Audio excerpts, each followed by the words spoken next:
Hello, Joey. How you doing?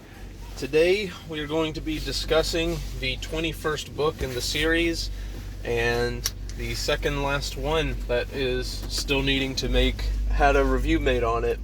We're going to be talking about How to Win Friends and Influence People by Dale Carnegie.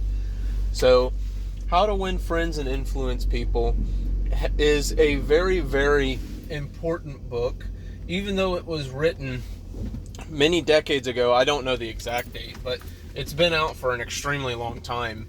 It is still a very, very useful book to garner what is in its pages. And there is a lot of things that it covers, a bunch of different principles that it talks about following. And so I'm going to discuss the ones that were the most impactful for me. The other principles will definitely reveal themselves in time, to say, like, at different stages of my life and whatnot. But perhaps the one that I found the most impactful was the principle of taking the fight out of somebody else who is looking to be critical of you by being critical of yourself before they have the chance to. The example that the book uses is that Dale likes taking his little bulldog out into the park and just have a nice little stroll while his bulldog is, playing around. And a police officer eventually comes around one day and is like, "You can't do that. It could kill squirrels. It could bite people. All this stuff. I don't care how much of a sweetheart your dog is. You're not going to have it out here without it being on a leash and a muzzle." And while he did that for about a week, he didn't like it, and his dog didn't like it either, so they stopped doing it. And would you know it, he runs into the same officer again. And he runs up and he tells on himself. He's like, "Now, officer, you've caught me red-handed. I was told to put a leash and a muzzle on him, and I deliberately did not. Whatever punishment you give me is certainly warranted, because I actively decided not to follow the rule that you gave me." And the officer, instead this time, responded with, "Well, come on now, let's not be too serious about this. If you'll just go over that hill, we'll pretend like this never happened." And so the moral of that story is that oftentimes when someone is looking to criticize you, argue with you, the thing that they are looking for is a feeling of importance by, in a mental sense, being in control of the situation, having importance over you, and tattletaling on yourself or talking about the things that you need to work on, the flaws you have, is a good way of disarming the other person. Because oftentimes when someone is being critical, oftentimes what they are looking for is the defensiveness that can be stirred up within somebody. So everybody, their initial reaction to criticism of any type is to defend themselves. It's merely the human thing to do, is that if I'm being verbally attacked, then I need to verbally defend myself, even if I am wrong.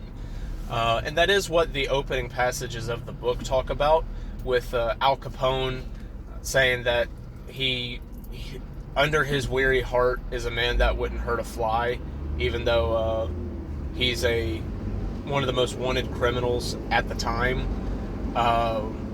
People are able to justify what goes on in their world, even if it's wrong, very effectively, even if it is, wrong. And so being able to sort of sidestep that tendency and sidestep it even in ourselves is extremely important for inner human relationships. And the other thing as well is that this book talks about it, I mentioned it to you briefly, just because you're justified in being mad, just because you feel or even know that you are in the right, does not mean that it is the best decision to bark at somebody, to berate somebody, to burn a bridge. Oftentimes, the things that are causing you trouble between a person or persons is something that is remediable if you essentially are not attacking the ego of somebody.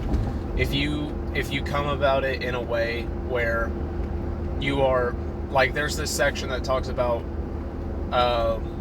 not putting someone's, not killing someone's ego, not putting someone's ego on the line. And the example it gives is the Dale and some other people I've forgotten the name of are at a dinner party, and a guy quotes something from Shakespeare that he said was from the Bible, and Dale was like, that's not from the Bible, that's from Shakespeare. Or no, he didn't say that it was from Shakespeare. That's something that was revealed a little bit later. And his friend nudges him in the shoulder and says, you know what, you're right, that is from the Bible, I remember that. And in retrospect, after the fact, he was like, you know dang well that was not from the Bible. And he was like, I know, but the thing is that we're at a get-together, and what would that realistically do? Even though you're right, all you are accomplishing is embarrassing him in front of multiple people and severing that relationship. And so sometimes it is a better idea to let someone be wrong and let them save face than it is to essentially humiliate them and hurt their ego. Now, granted, something that I do want to question to you, Joey, is what if it's a more serious situation? How do you feel that these principles and laws apply then? Say it is a heated political disagreement between you and one other person. What if it is someone who is threatening your life, your family's life, something like that? Now, obviously, these are situations that do not make up the general or the normal. These are extreme circumstances. Well, not so much the political thing, but like your life potentially being in danger and you being able to talk your way out of it is obviously a very, very small minority of the time. But I still would like to get your opinion on how you think that these principles apply to a dangerous situation like that, or something of the similar. Is it in a case like that where your justification for wanting to knock someone's jaw off, like punch them square in the jaw, more justified in something that because like you need to be able to protect your family if anyway I'm literally talking about a very niche situation in the business world and in relationships. These principles are a great way to diffuse situations and make friends where you probably didn't think that you would. Inherently, or just more so naturally, I actually have adopted some of these because I did originally read through about maybe a fourth of this book and then came back to it now. I did internalize some of the earlier chapters and have tried using that at work,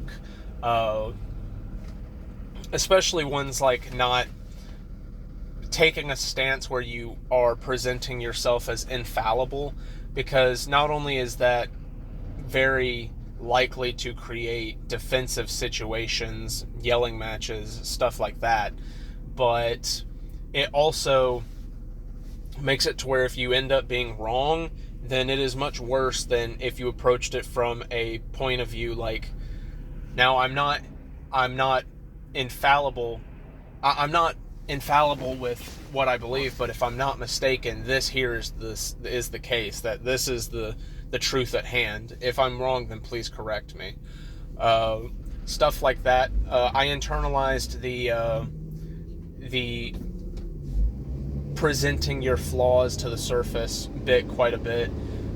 Nick, my manager, has said a couple times after I do something dumb like arc out a fuse box that I'm harder on myself than he is. Usually he's reassuring me that like what I did wasn't that bad, and I'm like, I'm sorry, I really messed that up, and stuff like that. So yeah, this is definitely a book that I'm going to be returning to shortly after I have finished the final book, which will be Think and Grow Rich. There's many principles, and there's quite a couple I did not talk about because I didn't internalize them as much. Oh no. Wait, hang on. Can this not hear me?